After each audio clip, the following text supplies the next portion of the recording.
219. Let's start at the bottom. The first fight is Tim Elliott versus Mark Rosa. To me, Mark Rosa looks like a decent wrestler with good rear naked chokes, but that's about it.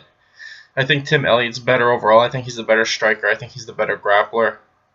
I think that he's going to either win by submission or TKO. I think this is a super short notice fight for Mark Rosa too, so I don't know how his condition is going to look, but like I said, I just think Tim Elliott looks better everywhere, and he's probably going to win by finish.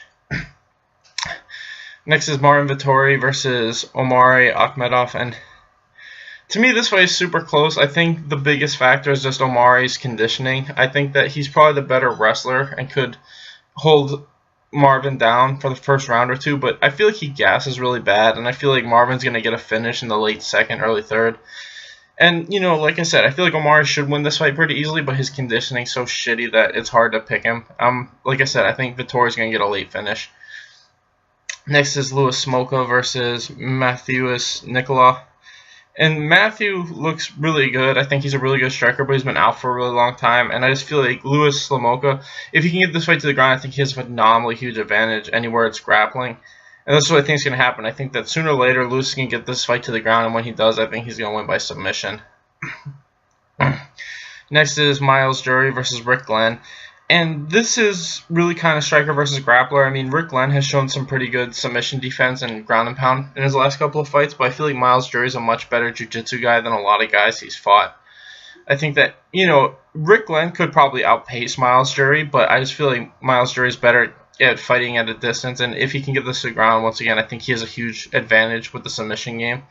And I just feel like Myles Jury is going to win by submission probably in the first or second round. Next is Khalil Roundtree versus Michael. I can't say this guy's last name, it's really hard, but this is two really good strikers going up against each other, and to me I think it's just Michael's better technique against Khalil's fast hand speed and punching power. You know, if Khalil can land that big shot early, I think he can knock out anybody. He's kind of like Rumble Johnson like that, but I'm going to go with Michael. I feel like if Khalil's shown one huge weakness in his entire game, it's that he can't grapple for shit. And I feel like if Michael can get this to the ground, he should be able to win. And I feel like his striking is good enough where he can keep up with Khalil. And like I said, I just feel like sooner or later, Michael's going to get this fight to the ground, and he's probably going to win by TKO from ground and pound.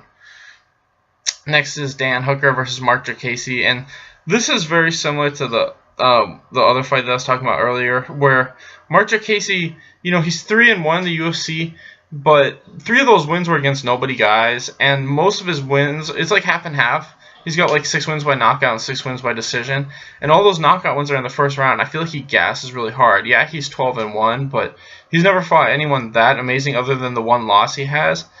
And to me, like I said, his conditioning is just such a huge factor. I feel like if he can't knock out Dan Hooker in the first round, I think Dan's going to start to put the pace on him. And if Dan Hooker gets this fight to the ground, I think it's another lopsided fight in terms of the grappling game. I think that, you know, Marc Diakiese's got good takedown defense and is good at getting back up. I feel like aside from that, I feel like if it's anywhere on the ground, Dan Hooker's got the advantage. And like I said, as long as Dan Hooker doesn't get finished in the first round, he's never been knocked out. So I don't think he's going to get knocked out. I think if this gets in the second, third round, Dan Hooker's going to start to take over and eventually win by submission. So that's how I have it. I got Dan Hooker winning by third round submission. Next is Carlos Condit versus Neil Magny. And, you know, Carlos Condit's in this weird position where he might be at the end of his career, but this is a super winnable fight for him. I feel like if this fight hits the ground, once again, his jiu-jitsu is really good, and Neil Magny doesn't have bad jiu-jitsu, but he has a lot of submission losses. You know, so does Carlos Condit, but those are to, like, really high-level black belt guys. I feel like, you know, striking-wise, they're probably about even, but Carlos Condit definitely has a huge advantage in terms of punching power. And I feel like if Carlos Condit is, you know, even close to how he was when he fought Robbie Lawler, he should win this fight really easily. Like I said, I just think he's got more power in his strikes, and I think he's the better grappler. These two guys have similar styles. It's just Carlos Condit's better everywhere, or he should be if he's close to his prime at all. So I think Carlos Condit's either going to win by knockout or submission, probably in the second round. Next is Cynthia Calvillo versus Carla Esparza. And to me, in Cynthia Calvillo's last fight, she showed that she's just kind of hype. I felt like Joanne Calderwood clearly won every round of that fight. The only time I thought Joanne was losing that fight was when she got taken down. I felt like when it was standing up, she was clearly edging her throughout the whole fight. Like, it's not like Cynthia wasn't putting up a fight. I just thought she was losing. And I thought she clearly lost pretty much all 3 rounds. Like, one of the rounds was close, and then when she won the decision, nobody was cheering for that shit. Like, everyone thought she lost.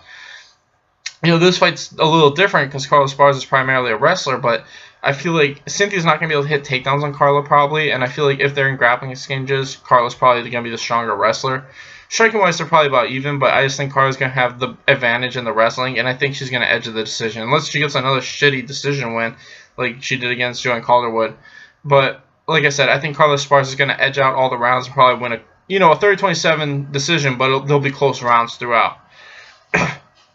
Next is Khabib Nurmagomedov versus Edson Barboza, and this is honestly, in my opinion, the toughest fight for Khabib. I feel like the way Edson Barboza fights is the worst stylistic matchup for him. I feel like he's a really good striker from the outside. He's really good at keeping distance.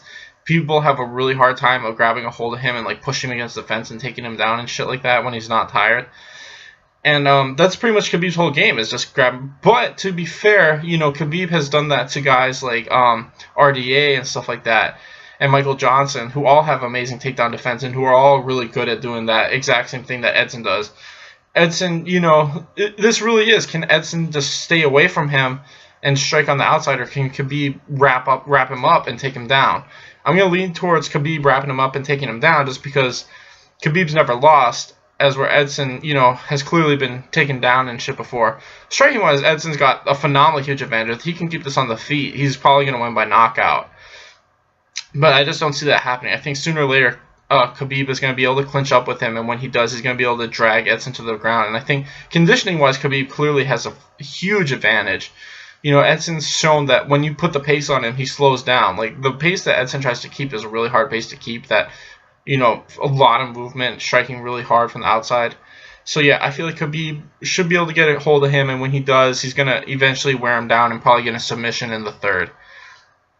Finally, we got Cris Cyborg versus Holly Holm, and this fight's really tough because, yeah, Cris Cyborg's never lost, but if you look at it stylistically, I feel like this is a fight that plays really well into Holly Holm's hands. Cris Cyborg is super aggressive, and she throws a lot of strikes. Holly Holm, likes to move away and counter. So it's just one of those things where I feel like this fight's going to be like what Holly did against Valentina Shevchenko, where she just moves forward on her too much and gets hit with a lot of counters and just loses every round. Cris Cyborg's got a lot of power to make up for that, so when she does land, it's going to be a lot different than when other chicks land on her. It's not like Holly Holm's unhittable, but I do just feel like that super aggressive style is going to help Holly Holm out a lot. It's going to make it easier for her to counter, and I just feel like Holly Holm, as long as she doesn't get rocked really bad, I think she should be able to win this fight. She should be able to outpoint her for the 5 rounds. And I think Holly Holm's going to win by decision. Anyway, thanks for watching, guys. Please like and subscribe.